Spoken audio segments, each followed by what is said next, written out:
नमस्ते, plan future AI insight में आपका स्वागत है। मैं हूं आपका इन्वेस्टमेंट दादा। आज हम बात करेंगे कि लॉन्ग टर्म पोर्टफोलियो बनाते समय मल्टी कैप फंड्स को फ्लेक्सी कैप्स पर बढ़त क्यों हासिल है। नियमों का मुख्य अंतर। मल्टी कैप फंड सेबी के नियमों के अनुसार इन्हें लार्ज, मिड और स्मॉल कैप तीनों में हमेशा कम से कम 25 या 25% निवेश रखना ही होगा। फ्लेक्सी कैप फंड मैनेजर को पूरी आज़ादी होती है। वो जब चाहे किसी भी कैप में अपना पूरा निवेश शिफ्ट कर सकता है।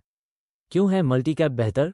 तय विविधीकरण, डाइवर्सिफिकेशन। फ्लेक्सी कैप मैनेजर मंदी के डर से 90% पैसा लार्ज कैप में डाल सकता है, जिससे आप स्मॉल कैप की तेजी का फायदा नहीं उठा पाते। मल्टी कैप में आपको तीनों सेक्टर्स का फायदा हमेशा मिलता है।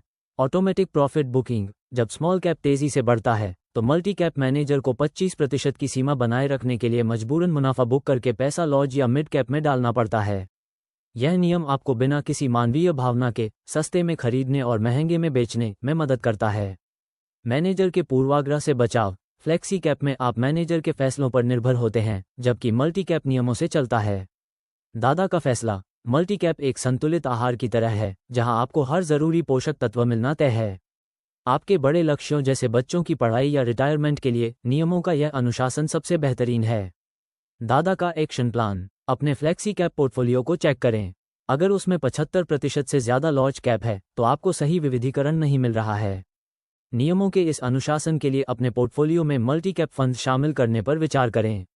दादा का ज्ञान। 20 सालों के अनुभव में मैंने बड़े बड़े फंड मैनेजर्स को गलत समय पर रक्षात्मक होते देखा है। मल्टी कैप फंड भावनाओं पर नहीं, नियमों पर चलते हैं। मैं हूं कौस्तव विश्वास। सही फाइनेंशियल प्लानिंग के लिए हमारी वेबसाइट www.planfuture.in पर आएं। निवेश बाजार जोखिमों के अधीन है। समझदार बने, अनुशासित रहें। धन्यवाद। Folded hands, thanks and regards, Kaustav Bishwas from Plan Future. Please visit our website at www.planfuture.in to access our data-driven financial analysis and customized mutual fund planning tools. And contact us over WhatsApp.